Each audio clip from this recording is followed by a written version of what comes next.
Hello, a very good afternoon and a warm welcome to the News International edition. We are broadcasting to you live from our Vision Group headquarters here in Kampala, Uganda. I'm Emma Akwero. Let's start off our news today from the Vatican, where tens of thousands of mourners gathered on Thursday for the funeral of former Pope Benedict XVI at the Vatican, led by his successor, Pope Francis, in an event unprecedented in modern times. Pope Francis pays homage to ex-Pope Benedict XVI during his funeral mass in St. Peter's Square, as he becomes the first sitting pope in modern history to deliver the homily at his predecessor's funeral. The body of the German theologian, who in 2013 became the first pontiff in 6 centuries to resign, was laid out in a simple cypress coffin in front of St. Peter's Basilica, his remains to be later laid in the crypt. For the first time in modern history, a sitting Pope Francis, who delivered the homily, led the proceedings. Benedict, faithful friend of the bridegroom, may your joy be complete as you hear his voice now and forever. On either side of the coffin were seated red-clad cardinals and dignitaries from around the world, among them heads of state, including German Chancellor Olaf Scholz and Italian Prime Minister Giorgia Meloni. Tens of thousands of members of the public also attended, many of them queuing before dawn to pay their respects to Benedict, who died last Saturday, aged 95. Many Germans were also in the crowd, paying tribute to Germany's first pope in 1,000 years, whose funeral is being marked back home by the ringing of church bells across the country. "We owe him so much. We want to show that we stand behind him," said Benedict Rothweiler, 34, who came from Aachen with his family. "We actually know too little about Benedict. He always accepted everything the way God wants it. This is a good example for us humans."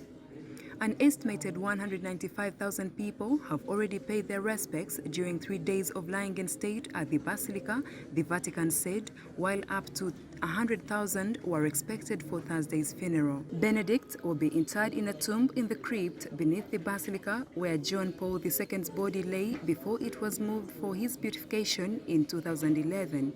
He was made a saint in 2014.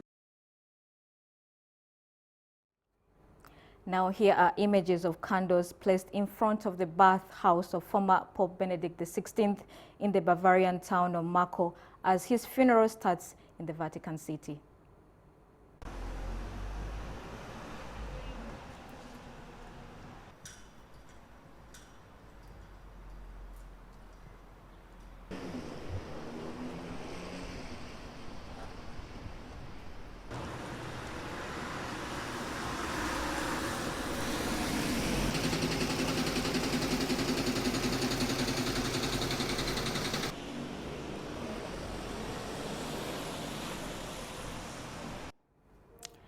Residents of Watsonville, a town in Santa Cruz County, place sandbags and evacuate their homes as mandatory evacuation orders are issued in the area.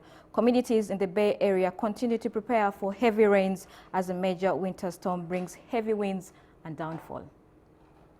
Damaging winds, excessive rainfall and extremely heavy snow are expected to all of California and southern Oregon through Thursday as a series of winter storms rip across the western U.S. coast, prompting the Golden State's governor to declare an emergency. So fortunately, this home is elevated a few steps above the ground level, so we don't think we're going to get any water into the primary residence, but the garage and underneath the house, we're probably going to have some water creeping in. We are, according to the county, we are in a flood zone here. We're going to get, they say we're going to get hit, so it's just a matter of time. The latest incoming system is expected to deliver another 3 to 6 inches of rain to already saturated California, where the National Weather Service is warning of coastal flash flooding and mudslides in wildfire-scarred terrain. Biggest concern is, you'd think it'd be the water in the flood, but probably the winds. Winds are probably what's going to do most of the damage. You get tree limbs falling, you get trees falling over. That's what's going to do structural damage to your buildings. I think that's probably where we're going to have a lot of issues. Water's going to come, water's going to go. I'm more concerned about limbs falling, other things like that. Residents and visitors are urged to check their local forecast before traveling and prepare for potential power outages and or flooding impacts. the National Weather Service said. Another drenching is expected in Northern California by Friday night, leading to additional flooding concerns, the federal forecaster added. I think it was a great idea of the city to start evacuating yesterday, even though it was kind of scary, but like where the people needs to get out, people is out, and so I think that was a good idea. And hopefully, the weather doesn't get too harsh and everything, It's stressful, like last night was hard to sleep because we were like expecting, to evacuate immediately. But unfortunately, still, it's not too bad.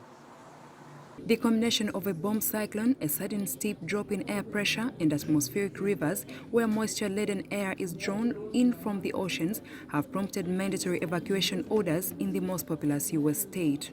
Governor Gavin Newsom declared a statewide emergency on Wednesday, while local authorities have issued ominous warnings of threats to life and property for a vast stretch of California, forecast around San Francisco and Sacramento. Thai authorities on Thursday granted Chinese travelers the green light to enter the kingdom without pre-departure coronavirus test, with hopes their return will be a shot in the arm for the country's tourism sector recovery. China has experienced a surge in infection rates, and its hospitals and crematoriums have been overwhelmed after Beijing last month wound back years of tight restrictions. We have more. Thai authorities said Thursday that travelers from China could enter the kingdom without pre-departure coronavirus tests, hoping their return would be a shot in the arm for the country's tourism sector recovery. Tourists who will be traveling from the countries that require PCR tests for the returning flights must have health insurance with them. I believe this is an unbiased treatment. It's fair for both the country the tourists are traveling to and for the country they are traveling from.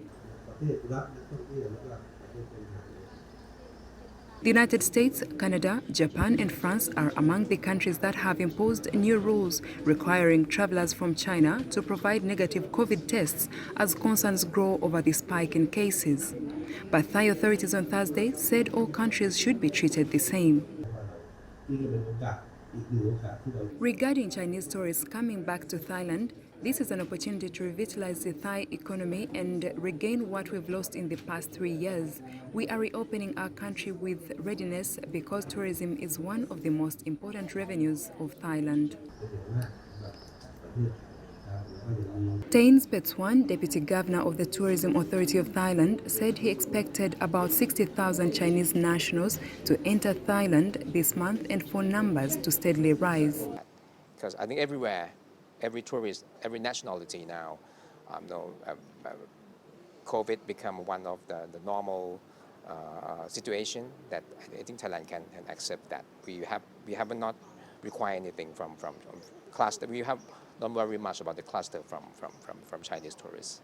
China was the largest source of foreign tourists for Thailand before the pandemic, with almost 11 million arrivals in 2019, according to government data. Tourism accounted for nearly 20% of national income before the pandemic, and tough border restrictions at the height of the health crisis took a toll on hotels, restaurants and tour operators across the country.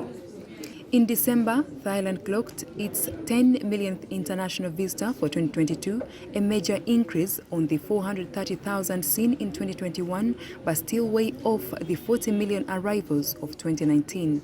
Thai officials are forecasting some 20 million arrivals in 2023, though they believe Chinese tourists could push the figure up to around 25 million.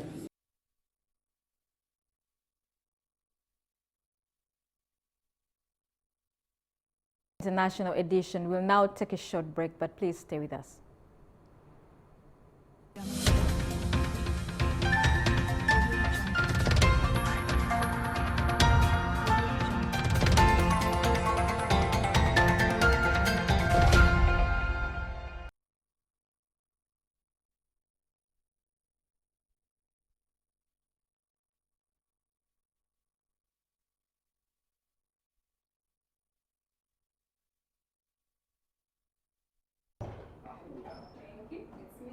Well, am I reading this till the end? The one at the end? No, this one. Till you die. assure you of that. Okay, but we will there see. be videos This like one you will cutaways? read and then they play. This one you read all of it.